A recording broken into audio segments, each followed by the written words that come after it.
इधर राजधानी भोपाल में एक बार फिर से लफ्जियात का मामला सामने आया है। युवती को मदद के बहाने ब्रेन वॉश करने की कोशिश यहां की गई है। इस्लाम धर्म को फॉलो करने का आरोपियों ने दबाव बनाया। ये बड़े आरोप सामने आए हैं। घर में रहने का सहारा देकर आरोपियों ने युवती के साथ छेड़छाड़ की है। विरोध करने पर युवती को घर में बंधक बनाया।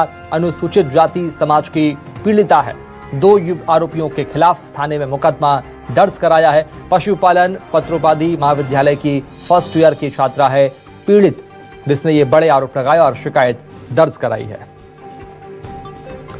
तो घर में रहने का सहारा देकर युवती के साथ छेड़छाड़ और उसके बाद उसे बंधक बनाया। जब युवती ने विरोध किया इस पूरे घटनाक्रम का तो उसे बंधक बनाया है।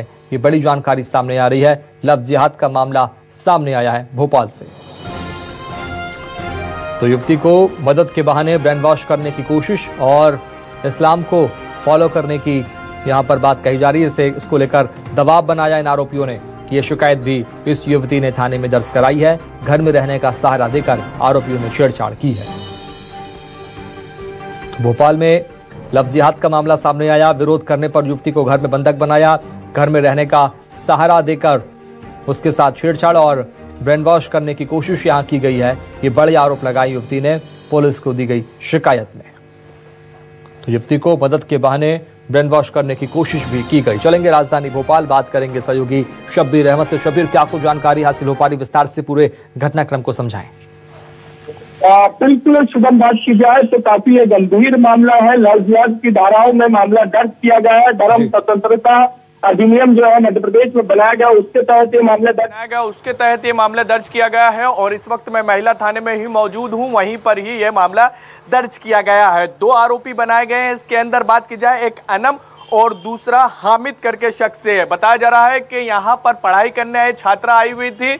बालाघाट से अनुसूचित जाति समाज की ये लड़की है और उसको एक युवक मिलता है अनम इंटर्नशिप के दौरान, और वो सहारा देता है इस बात का कि आप मेरे घर में रह सकते हैं और किराया भी नहीं लगेगा, मेरी माँ के साथ आप बस मदद कर दीजिएगा। और इसी के बाद होता है पूरा खेल शुरू। और फिर युवती ने जो FIR में दर्ज कराया है उसकी तरफ से ये कहा गया है कि धीरे धीरे उसको वहां पर दबाव बनाया जाने लगा कि इस्लाम फॉलो किया जाए, नमाज पढ़ाने जाए। और यही चीजों को लेकर उसने जब विरोध किया तो विरोध के बाद उसके साथ बुरा बर्ताव किया गया, उसके साथ बदसलूकी की गई। और इसके साथ साथ ये भी कहना है युवती का कि एक और शख्स था अनम के साथ हामिद करके, उसने उसके साथ छेड़छाड़ भी करी है। और जैसे ही इसका विरोध किया तो उसके घर के अंदर ही कैद कर दिया गया। और इसकी जानकारी जब उसने अपनी मां को दी तो उसके बाद आरोपियों की तरफ से मोबाइल भी छुड़ा लिया गया और इसके साथ साथ मारपीट की गई। लेकिन वहां के स्थानीय पुलिस को इसकी जानकारी दी गई। गौतम नगर थाने की पुलिस वहां पर पहुंची,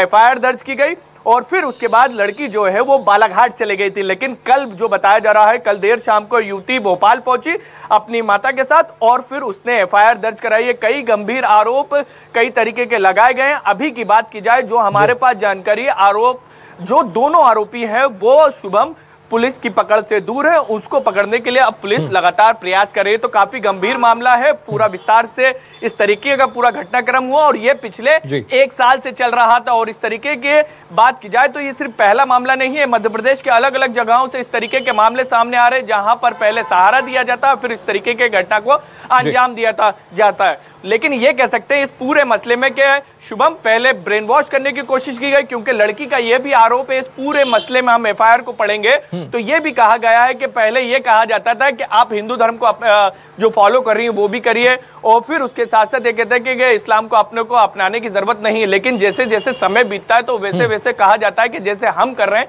वैसे आप भी करें। और फिर वहीं से पूरा खेल शुरू होता है ब्रेन वॉश का। और उसके बाद अब इस तरीके का मामला सामने आया और लड़की ने कई गंभीर आरोप लगाए और कई बड़े आरोप यहाँ पर लगे। इसके बाद देखना होगा कि पुलिस की जांच पर क्या कुछ खुलासा होता है और आरोपी कब तक पुलिस के हाथ लग पाते हैं। बहुत बड़ा सवाल है। बहुत शुक्रिया शब्बीर, खबर को विस्तार से बताने के लिए, बातचीत करने के लिए। आगे बढ़ेंगे।